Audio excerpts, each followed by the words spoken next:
How US curbs on Russia shadow fleet may impact India's oil exports. The outgoing administration in the United States announced sweeping new curbs on Russia's oil trade last week, imposing sanctions on 183 tankers, the bulk of the so-called shadow fleet that has kept Russian oil flowing to consumers such as India and China. The sanctions also targeted Russian oil companies Gazprom Neft and Surgutneft gas insurance companies, and other entities involved in the country's oil sector and trade. The sanctions biggest against Russia's oil shipping sector since the invasion of Ukraine in February 22 will impact India given the Russia is its biggest source market for crude oil.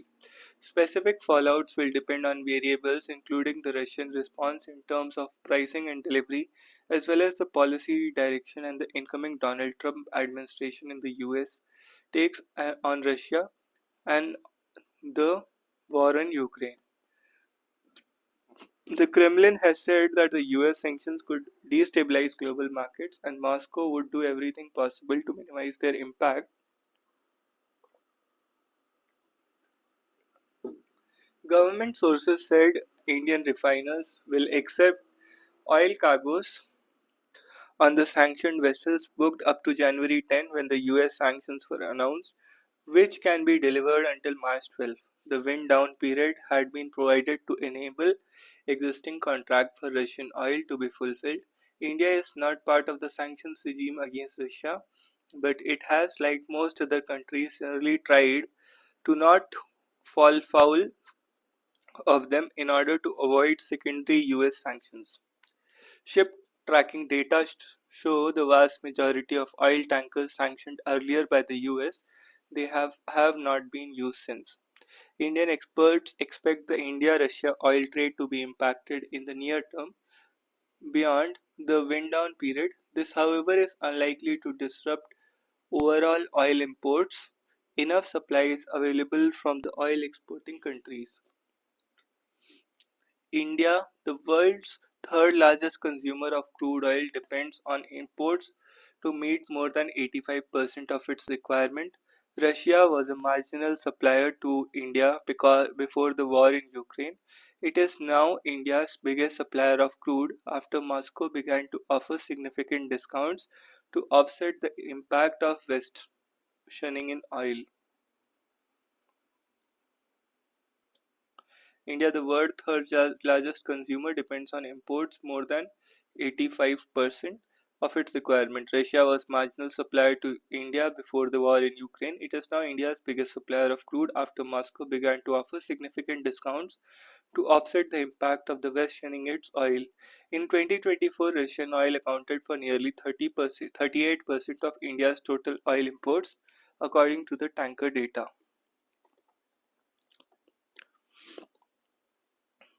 Data from commodity freight analytics firm Kepler showed 102 of 183 sanctioned tankers transported Russian crude to either India or China or both at least once in 2024. According to Kepler's analysis, sanctioned tankers together handled more than 530 million barrels of Russian crude exports last year, of which 300 million barrels were shipped to China and the bulk of the remaining exports were to India. While Russia would now want to rapidly increase the number of non-sanctioned tankers at its disposal, industry experts said this mammoth exercise would take time. Meanwhile, as few tankers are available to transport Russian oil, its freight costs are expected to shoot up, which will eat into the discount and make oil from other major suppliers, especially those in West Asia, more competitive in the short term.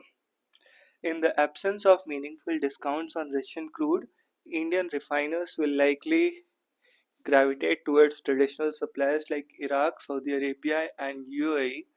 Indian refiners recently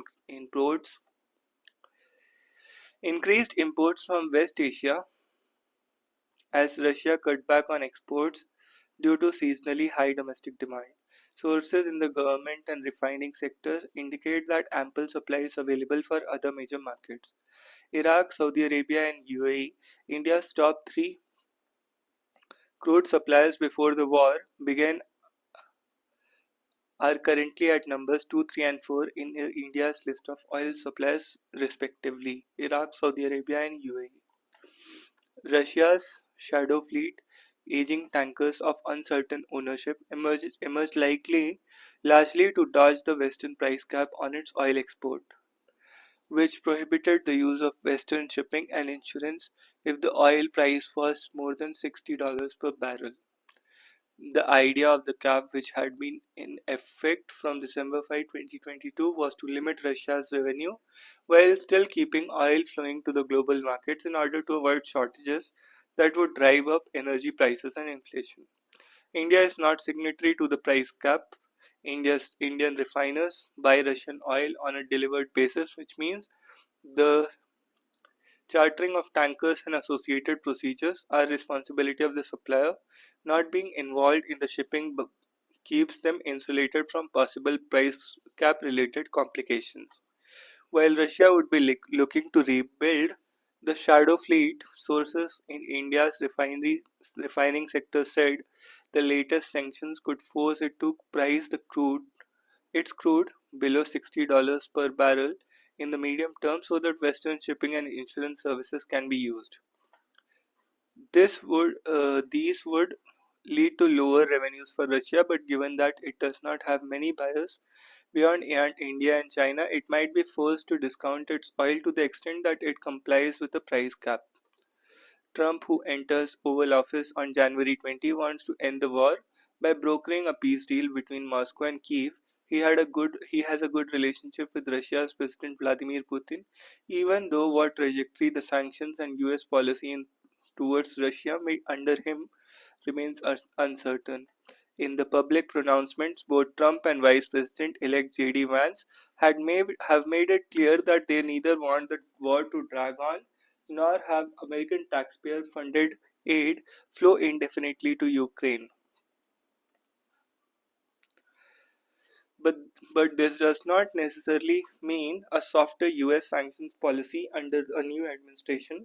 It has been pointed out that the latest sanctions have in fact provided Trump with leverage to push Russia in the direction that he favors in the negotiations to end the war.